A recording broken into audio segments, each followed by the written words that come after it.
makin tua makin cantik mama papa tengok. Padahal mana lah kan ada Pak ya. Jangan boleh Pak. Itu boleh.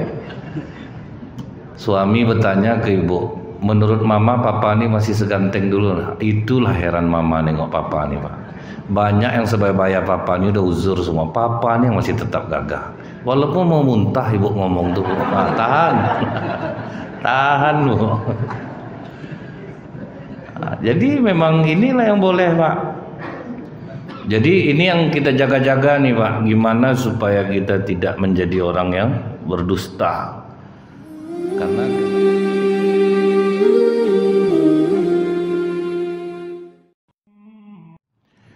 A'udzubillahi minasyaitonirrajim. Bismillahirrahmanirrahim. Assalamualaikum warahmatullahi wabarakatuh. Innal hamdalillah nahmaduhu wa nasta'inu wa nastaghfiruh wa na'udzu billahi min syururi anfusina wa min sayyiati a'malina may yahdihillahu fala mudhillalah wa may yudlil fala hadiyalah. Asyhadu an la ilaha illallah wahdahu la syarikalah wa asyhadu anna Muhammadan abduhu wa rasuluh. Allahumma shalli wa sallim wa barik ala hadzal nabiyil karim wa ala alihi wa sahbihi ajmain. Yang saya hormati bapak-bapak pengurus masjid, yang saya muliakan alim ulama, tokoh masyarakat, cerdik pandai, bapak ibu, orang tua saya, hadirin hadirat yang semoga kita semua senantiasa dirahmati oleh Allah. Tidak henti-hentinya kita mengawali dengan syukur kepada Allah. Alhamdulillahirabbil alamin. Banyak Allah memberi kita nikmat. Semoga nikmat-nikmat Allah ini dapat diberikan Allah kita kekuatan untuk menggunakan dengan jalan yang diridhoinya. Amin ya rabbal alamin. Bersolawat kita kepada Rasulullah sallallahu alaihi wasallam dengan ucapan Allahumma sholli ala Muhammad wa ala ali Muhammad. Semoga Allah ringankan lisan kita ini bersolawat. Berharap kita Allah nantinya akan memberikan izin kepada Rasulullah untuk memberikan kita syafaat di yaumil akhir kelak. Umum kita dengar hadis ini Pak. Tanda orang munafik itu ada 3. Ini pasti hafal kita semua. Kalau berkata dusta, kalau berjanji mengingkari, kalau dipercaya khianat. Kalau ada salah satunya di diri kita berarti masih ada sifat munafik. Tapi kalau 3-tiganya ada sah kita munafik total Pak. Karena bentuknya ini umum kita dengar Pak. Berkata dusta ini masih banyak gitu Pak. Berkata dusta. Kadang untuk supaya laku barang, misalnya payah betul orang ini nawar Bu, ditaruh harga 12 juta, ditawarnya 9 juta. Kalau 9 juta Pak Ali nanti mau kemari nih, dia udah deal 12. Siapa Pak Ali itu Pak kan? Karena ini dianggap ini strategi dagang Pak, supaya orang tidak berlama-lama gitu. Nah kita tuh masih banyak yang berdusta tuh Bu. Jadi sebagian sifat munafik ini mungkin masih ada. Makanya agak goyang-goyang iman kita nih jadinya Bu, tidak teguh dia. Nah, karena kita tidak tahu bahwa berbohong itu sesuatu hal yang fatal dalam Islam. Ketika sahabat bertanya, mungkinkah orang Islam ini pelit ya Rasulullah? Kata Rasulullah mungkin. Tapi masih dianggap Islam tuh Pak, pelit masih dianggap Muslim. Mungkinkah orang Islam ini dia itu bakhil, pelit bakhil sama ya Pak ya. Mungkinkah orang Islam itu dia mencuri? Kata Rasulullah mungkin kalau dia terdesak kebutuhan. Makanya tidak semua pencurian dalam Islam ini dihukum ya Pak ya. Seperti ada bapak yang mencuri susu di swalayan untuk anaknya, kan tidak jadi dihukum Pak, bebas dia. Setelah dilihat ternyata betul. Tapi ketika sahabat bertanya, mungkinkah seorang Islam itu berbohong? Kata Rasulullah tidak. Nah, sementara kita mungkin sering, termasuk kami ini, bisa datang ke masjid, bisa. Rupanya ada yang masjid ngasih amplop lebih besar Pak. Nah, tinggal minta maaf saya Pak, ban mobil bocor pula, kan? Banyak lagu lama kami ini Bu. Maka penyakit kami ini kadang payah juga, linglung juga kepala dibuatnya. Dia terasa tuh Pak. Jadi kayaknya itu segala lini itu Bu udah berbohong. Padahal kita udah tahu nih kalau kita bohong berarti kita bukan seorang muslim. Makanya Rasulullah dulu tuh Pak ya berusaha untuk tidak berbohong ketika orang bertanya, ada orang mau dibunuh. Bertanya yang ngejar nih kepada Rasulullah, adakah kau melihat orang yang lewat di sini tadi Muhammad? Langsung Rasulullah memindahkan posisinya dari tempat duduk pertama pindah ke sebelah. Selama aku duduk di sini belum ada orang lewat lagi. Jadi tidak berbohong jadinya Bu. Ibu kembangkanlah ini. Macam-macam lah caranya tuh. Kembangkanlah Pak, penting tidak bohong. Apa akal kita kira-kira? Nah, kebohongan yang dibolehkan dalam Islam hanya 3. Suami berbohong memuji istri, istri berbohong memuji suami, mendamaikan orang yang bertengkar, dan dalam peperangan. Itu yang dihalalkan bohong Pak. Makin tua mama makin cantik mama papa tengok, padahal mana lah kan ada Pak ya. Jangan boleh Pak, itu boleh. Suami bertanya ke ibu, menurut mama papa ini masih seganteng dulu. Itulah heran mama nengok papa nih Pak. Banyak yang sebaya-baya papa ini udah uzur semua, papa ini yang masih tetap gagah. Walaupun mau muntah ibu ngomong tuh, tahan, tahan Bu. Nah, jadi memang inilah yang boleh Pak. Jadi ini yang kita jaga-jaga nih Pak, gimana supaya kita tidak menjadi orang yang berdusta. Karena kalau kita di bawah orang biasanya kita banyak dustanya Pak, karena kita mengerjakan apa yang dia perintahkan. Kamu buat aja ini, nanti kalau ditanya bilang ini, kalau ditanyanya ini kemana perginya, bilang begini. Nah, tuh telepon standby itu, jangan sampai kena saya. Nah, jadi itu dia dianggap umum Pak. Kebohongan itu sudah dianggap sesuatu hal yang biasa. Terus kalau apa lagi Bu? Kalau berjanji mengingkari, nah ini pantang-pantang Rasulullah betul nih Pak. Karena Bu ya, para sahabat tuh kenapa teguh imannya Pak, sekali ngucap baiat, kemudian mereka tidak akan berubah apapun keadaannya. Karena Rasulullah yang mengajarkan mereka untuk tidak pernah mengingkari janji. Contoh Bu, apa kata Ammar? Aku waktu kecil tuh sama mengembala sama Rasulullah. Jadi kami sempat janjian, Muhammad, besok kita membawa kambing kita ke lembah itu, rumputnya subur. Kata Rasulullah, oke. Ditetapkan jamnya pagi. Begitu Rasulullah datang pagi Pak, ternyata Ammar lupa. Diusir-usir Rasulullah kambingnya Bu, jangan sampai makan. Bayangkan Pak, mengusir kambing itu Pak, melarang anak-anak makan kue Ustadz waktu maulid. Payah kita kadang Bu. Manusia tuh Pak kan, jangan ini diambil nak, jangan ini diambil. Diambilnya juga Pak, melengah. Selesai kue Ustadz tuh dibuatnya. Itu manusia tuh Pak, apalagi kambing. Dia suka makan rumput, dia lapar, diusir oleh Rasulullah. Berapa susah ya sebanyak tuh kambing diusir. Pas Ammar datang, nampak Ammar Rasulullah sedang mengusir-usir kambing Pak. Ditanya, kenapa kau usir kambingmu Muhammad? Karena kita janji sini berdua. Tentu aku menunggu kambingmu datang dulu, baru aku bolehkan kambingku makan rumput ini. Karena janji di awal berdua. Begitulah Pak menempatinya. Kalau kita tuh kita ansur dulu Pak. Menjelang dia datang lambat betul kita ansur, kasih makan kambing kita dulu. Rasulullah untuk yang sesepele itu tidak mau. Ini Bu kadang kecucuan, diamlah nanti nenek belikan ya, nanti nenek belikan. Diam cucu habis Pak. Janji loh Bu. Itu yang membuat batin kita ini susah teguh Pak. Sudah berjanji akhirnya lupa. Begitu belum dapat berjanji, pokok tenang abang-abang, terjual tanah ini nanti ada untuk abang. Rupa terjual Bu, bangkit aktingnya Pak. Tak sesuai ekspektasi lah bang. Nah begitu turun waris pula tanah itu rupanya. Abang sama tahu lah ngurus turun waris yang tanggung banyak ya. Kan inilah gaya ya Pak ya. Nah, itu kita nih Bu, apa ndak hancur kita nih sekarang. Sholat rajin juga Pak, sholat rajin kita nih. Cuman kadang pagi pikir macam ini itu pelin-pelan. Sudah bilang ini itu ndak pula, karena kita ndak teguh, ndak kuat megang janji itu ndak kuat. Akhirnya Allah hancur-hancurkan pula hati kita Pak, bolak-balik dia jadinya. Kemudian Bu, Jangankan berjanji sama orang lagi, berjanji sama musuh aja Rasulullah tetap dipenuhi ya Pak. Huzaifah berhijrah sama ayahnya ke Madinah di saat orang mau perang Badar. Dihadang dia sama orang Quraisy, Pak. Kau tidak boleh berangkat. Kau pasti mau bergabung sama pasukan Muhammad. Kau pasti akan memerangi kami di Badar.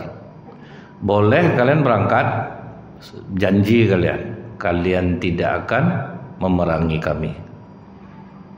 Dia iya kan ya sama Huzaifah nih Pak. Biarlah iya aja lah di depannya, nanti lalu kan. Sampai di Madinah diceritakannya ke Rasulullah Pak. Aku waktu mau kemari dihadang oleh orang Quraisy Rasulullah. Disuruhnya lah aku berjanji, manalah aku mau memenuhi. Apa janji kau?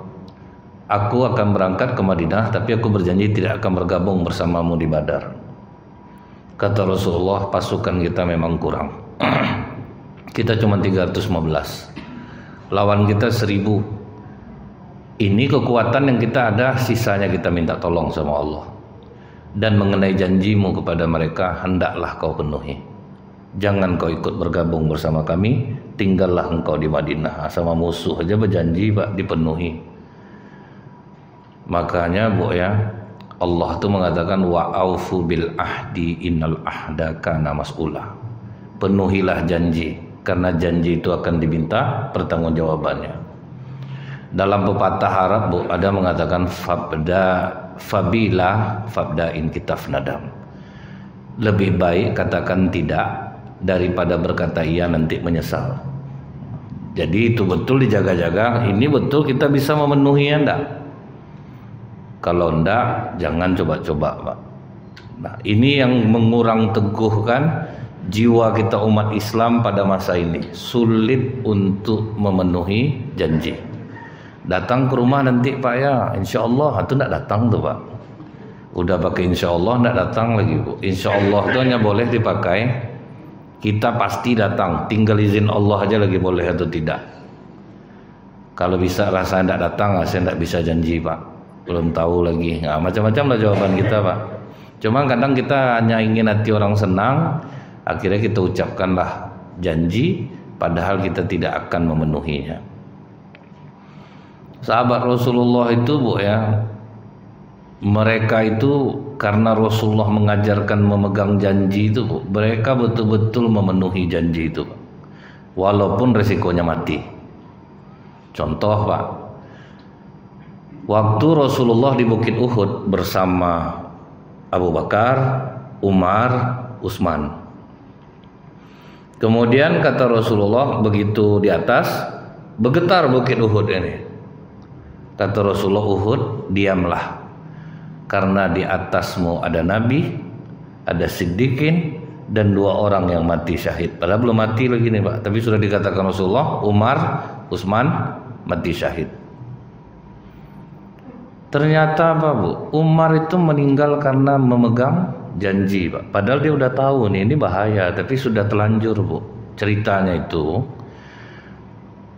pasukan yang paling sulit ditaklukkan umat Islam adalah Persia, Irak.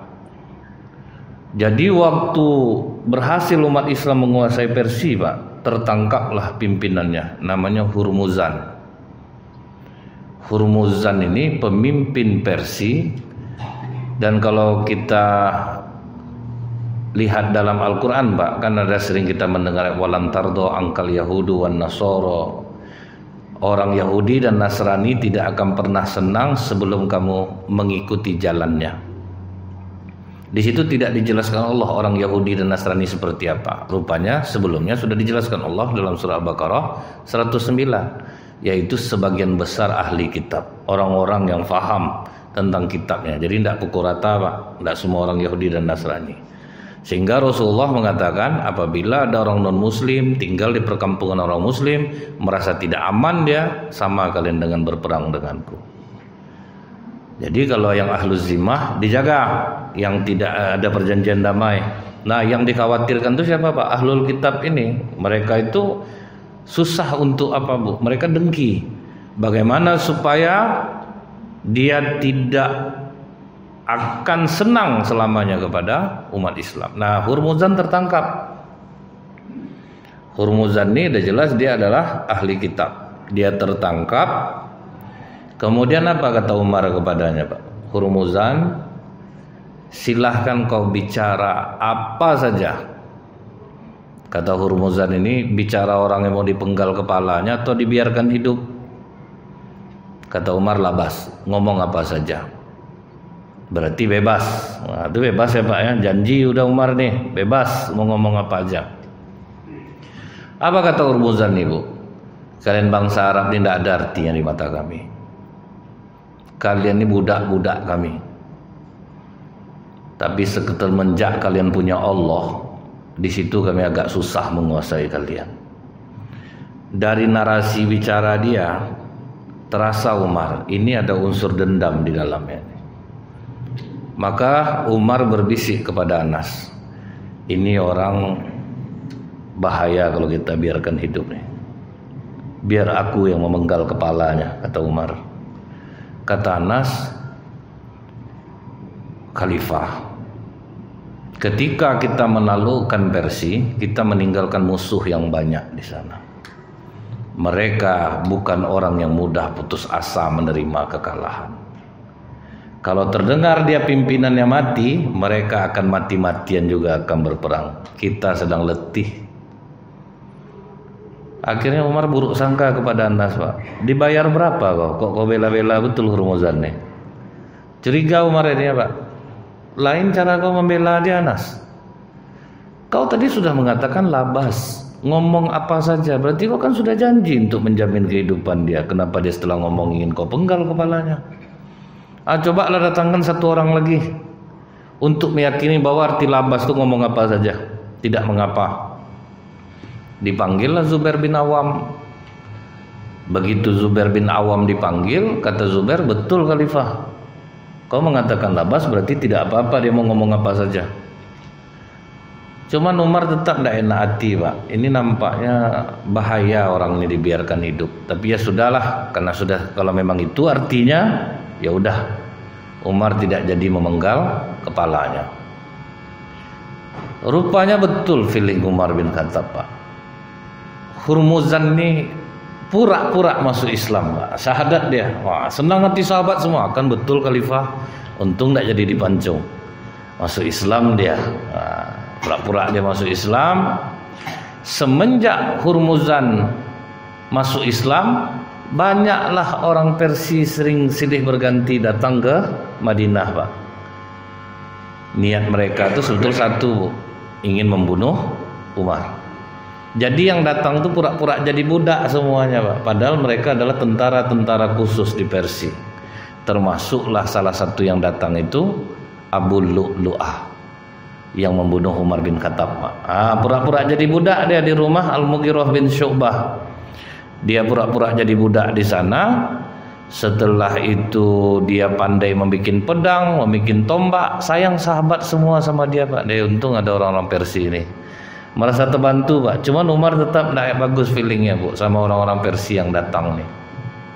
Akhirnya Abdurrahman bin Abu Bakar, anak Abu Bakar Siddiq, nampak selalu Hurmuzan dengan Abu Lu'lu'ah ini saling singgah mengunjungi Pak. Rupanya untuk mencari jalan bagaimana supaya membunuh Umar bin Khattab. Rupanya pas subuh-subuh kejadian. Jadi malam itu sembunyilah Abu Lu'lu'ah ini di depan. Ada tempat perlindungan, sembunyi dia di sana. Begitu Umar takbiratul ihram, membaca Al-Fatihah, langsung keluar dia Pak. Ditikamnya lah Umar bin Khattab. Setelah ditikamnya Bu, langsung meleset dia lari ke jamaah. Jadi ada 7 orang yang meninggal subuh itu Pak. Setelah itu ditusuknya lehernya. Jadi memang berani mati Pak orang-orang Persia ini. Sudah membunuh, dia pun dibunuh. Biarlah aku sendiri bisa tuh bunuh 7 orang, jadilah gitu Pak. Jadi kata Umar, dah berapa kali aku katakan kepada kalian, jangan kalian biarkan mereka masuk. Tapi kalian selama ini membantah aku. Cuma ditanya Umar, yang membunuhku siapa?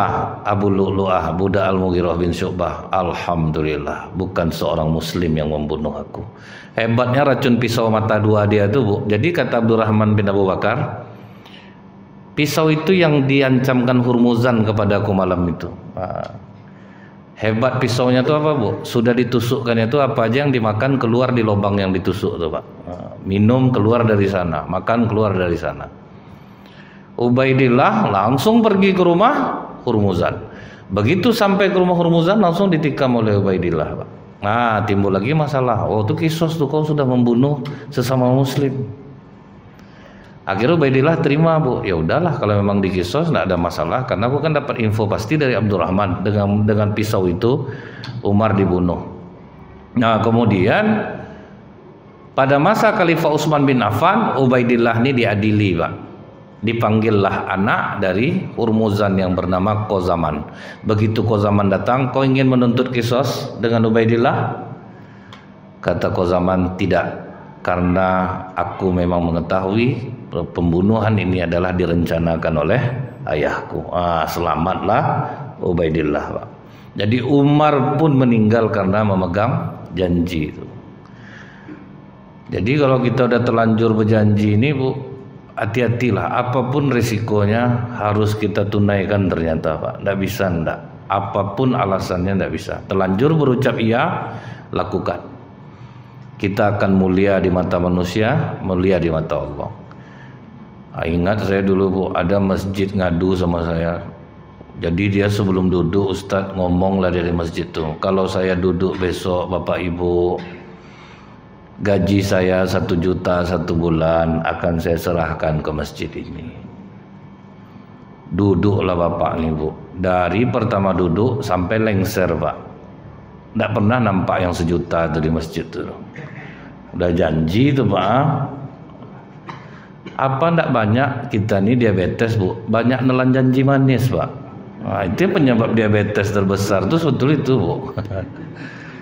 Udah jelas janji manis tuh bergula, Pak. Apa ndak naik gula kita dibuatnya, Pak, kan? Kena janji-janji terus. Utsman bin Affan pun dapat masalah yang sama. Jadi waktu Rasulullah menjelaskan tentang anak Nabi Adam, Bu, Habil memiliki kekuatan lebih besar daripada Qabil. Tapi ketika Qabil ingin membunuhnya, Habil mengatakan, aku tidak akan membalas pukulanmu. Jadi ya Rasulullah, kalau datang seorang muslim mengancamku, membunuhku, apa yang harus aku lakukan? Kata Utsman, jadilah engkau seperti Habil. Itu dipegang betul oleh Utsman, Bu. Dan Utsman, ketika orang berusaha menanggalkan selendangmu, jangan pernah kau tanggalkan selendang itu. Nah, itu yang dipegang oleh Utsman, Bu. Makanya ketika dia di demo orang dia harus mundur, Utsman tetap dengan janjinya kepada Rasulullah, tidak mau menanggalkannya. Kita bilang Utsman gila jabatan. Kita perhatikanlah, Pak, semua hartanya habis untuk Islam. Tidak ada ibaratnya ambisi-ambisi duniawi di diri Utsman, dijamin masuk surga, Pak. Sahabat Rasulullah, menantu lagi. Jadi kalau dituduhkan orang dia tuh cinta betul sama jabatannya, kalau ditanggalkannya jabatannya selesai masalahnya. Dia berjanji sama Rasulullah dan sahabat tahu itu, Pak. Jadi waktu rumah Utsman dikepung itu, Bu, itu dia dalam keadaan puasa. Jadi hari Kamisnya Utsman bin Affan bermimpi bertemu dengan Rasulullah.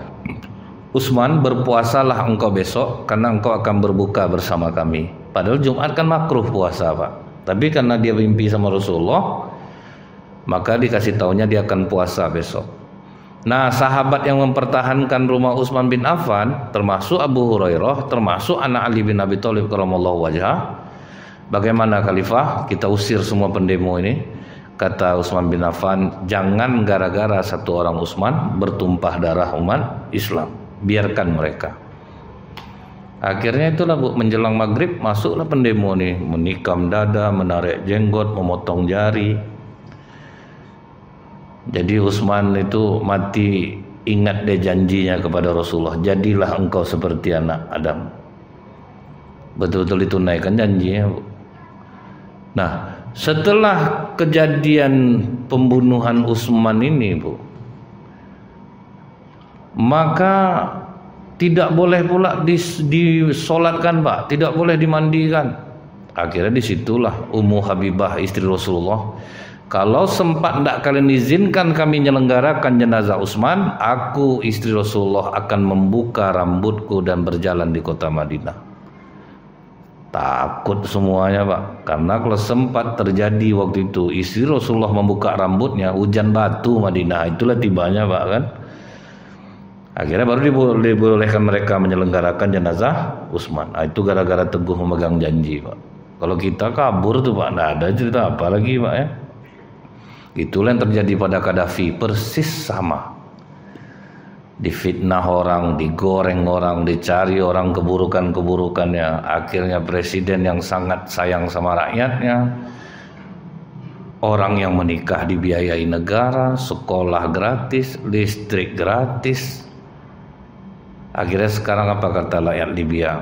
Kalau misalnya Qaddafi hidup lagi, kami akan berada di pihakmu. Apa lagi Pak?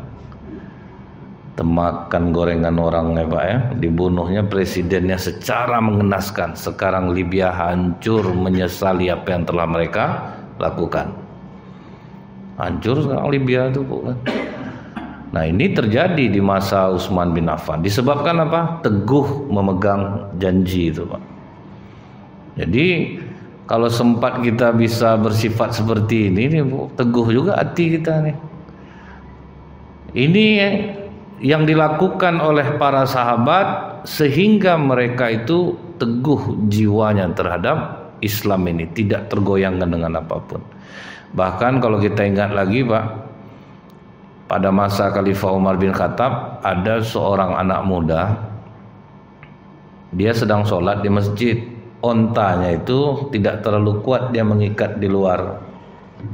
Lepas ontanya Pak, dia sedang sholat. Habis dia sholat, ditengoknya ontanya tidak ada, ditanyanya ke masyarakat di sana, ada nampak enggak onta tadi, tali kekangnya warna ini, pelananya warna ini. Kata orang itu ke sana tadi arahnya, rupanya ontanya ini masuk ke dalam kebun kurma milik seorang bapak-bapak yang baru aja nanam kurma itu Pak. Baru selesai nanam, belum tumbuh apa-apa, masuk onta nih Bu. Dikacaunya lah semua apa tuh Pak, kebun kurma tuh. Bapak ini tidak bisa nahan emosi, diambilnya pisau Pak, pas tersudut onta itu langsung tusuk, mati, berdarah-darah lah Pak kan. Nah anak ini pas masuk situ, Pak ini onta saya, siapa yang bunuh? Aku mau apa kau? Onta kau tengok nih habis semuanya. Karena sumbang jawaban bapak nih Pak, anak muda nih naik pula lah emosinya Pak.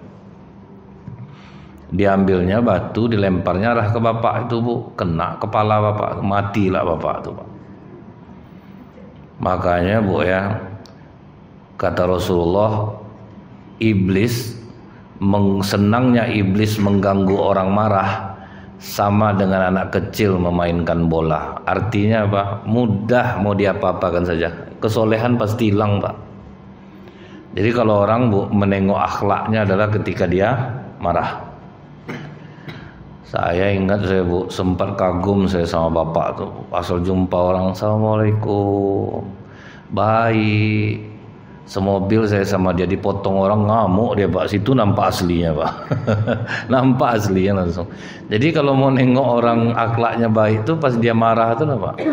Disitulah nampaknya. Karena iblis tuh senang nganggu orang marah. Sehingga ketika sahabat bertanya kepada Rasulullah, ya Rasulullah tunjukkan kami amalan yang ringan yang bisa mengantarkan kami ke surga. Jawaban Rasulullah Pak, la taghdab, jangan marah. Apalagi ya Rasulullah, faraddada miran qala la taqtab. Tidak ada yang lain. Kalau udah rajin sholat, kendalikan amarah. Dan ketika ada dua orang yang sedang berkelahi Bu, kata Rasulullah, aku tahu cara memadamkan kemarahan mereka berdua. Apa ya Rasulullah? A'udzubillahi minasyaitonirrajim. Jadi banyak-banyaklah kita mengucapkan a'udzubillahi minasyaitonirrajim. Tapi jangan pas kelahi sama suami Bu, jangan kuat ngomongnya. Ngamuk sih suami Pak, pas sedang kelahi a'udzubillahi minasyaiton, ngamuk suami ya Pak. Kata kau enggak tahu aku arti itu, aku setan kan. Nah, itu tambah menjadi ya Pak. Nggak jadi damai dia, Bu. Jadi mengendali dia bukan dia gini, Bu, yang marah itu bukan dipadamkan, karena kita memang butuh sifat marah itu, Pak. Mengendalikannya, Bu, meletakkannya pada tempatnya. Kapan kita harus marah? Karena kalau kita lihat sahabat Rasulullah, Umar bin Khattab kan paling temperamen tuh, Pak. Tapi temperamennya sering didukung oleh Allah, Bu. Nah, Umar tuh temperamen, Pak, tapi sikapnya sering didukung oleh Allah. Contoh waktu Rasulullah akan menjenguk tokoh munafik Abdullah bin Ubay bin Salul di saat wafat. Apa kata Umar? Nggak usah kau tengok ya Rasulullah. Sampai Umar menarik jubah Rasulullah. Nah, itu kan dah termasuk kuat tuh, Pak, menahannya. Jubah Rasulullah tarik, jangan tengok Rasulullah. Istaghfir lahum aw la tastaghfir lahum, istaghfir lahum fala yaghfirullahu lahum. Kau mau minta ampun untuk Allah untuknya, kau tidak meminta ampun, sama saja ya Rasulullah. Walaupun kata Allah kau akan meminta ampun untuknya 70 kali. Dan surah At-Taubah 80 yang dibacakan Umar itu, Pak. Kata Rasulullah dalam ayat itu kan Allah membatasi 70 kali Umar. Biarlah aku doakan dia 71 kali. Itu lembutnya Rasulullah, Pak. Itu yang buat Umar emosi, Pak. Dimandikan, dikafani, disolatkan, dikuburkan, berdoalah Rasulullah di atas kuburnya. Baru Allah marah, diturunkanlah surah At-Taubah ayat 84. Jangan kau pernah menyolatkan orang yang mati di antara mereka. Jangan pernah berdoa di atas kubur-kubur mereka. Marah Allah, Pak. Cocok sama Umar. Jadi ternyata marah nih ada pada tempatnya, Pak. Jadi tidak selamanya kita udah biar aja. Tidak bisa rupanya, Pak. Ada masalah. Jadi kalau bapak agak keras orangnya, misalnya pokok siapa yang tak laki-laki yang tak pernah ke masjid mati dia tidak usah kita jenguk. Tidaklah salah ngomong gitu rupanya, Pak. Yang lembut pun tidaklah salah, tidak boleh macam itu, Pak. Kita jenguk juga tidak juga salah, Pak. Jadi rupanya macam Umar kan melarang tuh, Pak, kan? Ternyata betul didukung oleh Allah. Jadi ada masanya sabar pada tempatnya. Ada buruk sangka nih pada tempatnya. Jadi tidak semua buruk sangka itu yang buruk, Bu. Karena tidak boleh buruk sangka pas di mobil dipegang-pegang orang, tas sibuk nih, Pak, mau ngambil dompetnya. Dalam hatinya tidak boleh buruk sangka. Mana tahu dia cuma mau megang-megang tas saja. Itu kan baik sangka yang salah lah tuh, Pak, kan. Jadi letakkan dia pada tempatnya. Jadi marah tuh boleh-boleh aja, tapi dikendalikan, Bu. Nah, anak muda nih tidak bisa mengendalikan. Bapak tuh tadi membunuh onta tuh tidak bisa mengendalikan. Cuman begitu bapak ini meninggal, Bu, anak tuh menyesal sejadi-jadinya, Pak. Digendongnya jasad bapak tuh, Pak. Berani dia, Bu, padahal tidak ada orang yang melihat, satupun tidak ada orang yang melihat. Digendongnya, ditanyanya ke masyarakat, di mana rumah bapak nih? Saya khilaf, saya lempar tadi kepalanya pakai batu. Ditunjukkan orang sampai ke rumahnya, rupanya anak muda lah, Pak. Cuman ajaran Islam masih kuat waktu itu, Bu. Tidak boleh main-main hakim sendiri ini, Pak. Kenapa bapak saya? Dibunuhnya unta saya, jadi saya khilaf, saya lempar tadi pakai batu kena kepala bapak Anda. Selenggarakan jenazah ayah saya. Setelah itu pertanggungjawabkan perbuatanmu di hadapan Khalifah Umar bin Khattab. Tuh, Pak. Sampai di sini mati anak tuh langsung tuh, Bu. Tapi memang betul ya, Pak, ya, kalau ajaran Islam ini kuat, Bu, ya. Contohnya kalau macam di Arab Saudi itu, Bu, tertabrak orang di jalan, janganlah lari. Jangan meninju, menjentik pun tidak mau orang, Pak. Itu yang jelas hukum itu diletakkan pada tempatnya. Siapa yang berhak menghukum? Ini masyarakat kita nih ngeri, Bu. Maling kota infak isi 500.000 orang dibakarnya, Pak. Kan berlebih hukumannya tuh. Sendal harga 200.000 dibawa ke masjid hilang, doanya Pak, Bu, ya Allah patahkanlah kaki orang yang mencuri. Kan tidak imbang tuh, Pak. Di 200 on sendal 200, kaki orang patah didoakan. Yang betul-betul aja lah, Pak. Jadi, Bu, masyarakat pun tidak ada mengganggu anak nih, Pak, selama penyelenggaraan jenazah tuh. Setelah itu dibawalah anak ini ke hadapan Khalifah Umar bin Khattab. Ditanya oleh Khalifah Umar, Bu, kenapa kalian bawa anak ini ke sini? Dia telah membunuh ayah saya, Khalifah. Ditengok Khalifah Umar nih, wajah anak ini soleh, ya? Karena wajah kita ini kan bicara kadang, Pak, kan. Ada kita nih wajah angkuh, ada wajah sedih, asal nengok dia Bu sedih aja kita nengoknya, padahal dia udah kenyang Pak. Tertanya juga sama kita, udah makan kau? Karena wajah tuh sedih Pak. Ada yang wajahnya angkuh, di stop di jalan Bu ya, apa salah saya Pak, helm saya pasang nih, klik nih Pak, kaca spion 2 pakai, pelat hidup, muak aku nengok muka kau, muka bisa bikin orang kesal Pak kan. Jadi memang ya itulah Bu, tampilan wajah kita ini macam-macam, maka orang sering kena tertipu dengan raut wajah itu Bu. Jadi begitu ditengok Umar, ini anak ini kalau wajahnya soleh nih, tidak mungkin dia rasa membunuh. Ditanya Umar, betul kau yang membunuh bapak dia nih? Langsung anak ini bilang apa Bu? Demi Allah Khalifah, sekalipun tidak ada yang melihatnya, tapi Allah tahu bahwa akulah pembunuhnya. Nah, bayangkan bapak tuh Pak, jujurnya Bu. Ini dimodalinya anaknya lari, kadang aku dikejar polisi Pak, ini bawa duit, pulanglah kau dulu, jangan kau balik-balik dulu. Nah, dialah yang memodali Pak, dialah yang pasang badan kadang. Tapi ini betul-betul dia sendiri Pak yang menghukumi diri dia, mengatakan demi Allah akulah pembunuhnya. Kita menggunakan demi Allah untuk bohong Bu, kakak yang menjelekkan aku ke masyarakat, Kak, demi Allah kakak mana mau macam itu. Ah, itu dia tuh Pak. Ini betul-betul Bu ya. Jadi akhirnya kata Khalifah Umar apa? Kisos. Lihat Pak, mati loh Pak. Dia jujur, hukumannya mati. Kata anak muda ini apa Bu? Aku terima hukuman ini Khalifah, tapi tolong beri izin aku 3 hari, karena ada harta anak yatim bersamaku yang belum aku berikan. Kata Khalifah Umar, maaf, tidak bisa, karena kau telah menjadikan Allah sebagai saksi, kau tidak boleh lagi keluar dari sini, kecuali ada orang yang menjaminkan dirinya untukmu. Kalau kau tidak datang, dia yang dipanjung. Diperhatikannya sahabat Rasulullah yang masih hidup, nampak dia Abu Dzar Al-Ghifari radhiyallahu anhu. Paman, maukah paman menjaminkan diri paman untukku selama 3 hari ini paman? Langsung berdiri Abu Dzar, mau nak? Pergilah kau. Abu Dzar jamin. Anak ini pergilah Bu, 1 hari tidak ada tanda-tanda dia balik, 2 hari tidak ada tanda-tanda dia kembali Pak. Ibaratnya kalau di zaman kita ini sekarang nih Bu, WA udah checklist 1 Pak, di telepon tidak ngangkat lagi Bu. Itulah tiba betul-betul tidak ada tanda-tanda akan kembali itu Pak. Pas di hari yang ditentukan dia tidak balik, kata anak pemilik kebun kurma ini, aku tidak mau tahu Khalifah, yang jelas nyawa ayahku yang tertumpah harus ada yang menebusnya, dan paman Abu Dzar yang menjaminnya, paman Abu Dzar yang dipancung. Terjadilah Pak hukuman itu, udah mau dilaksanakan Pak, mau dipancung Abu Dzar Al-Ghifari, nampak dari jauh anak itu berlari Pak sambil berteriak, tunggu Khalifah, Khalifah, Khalifah, Khalifah.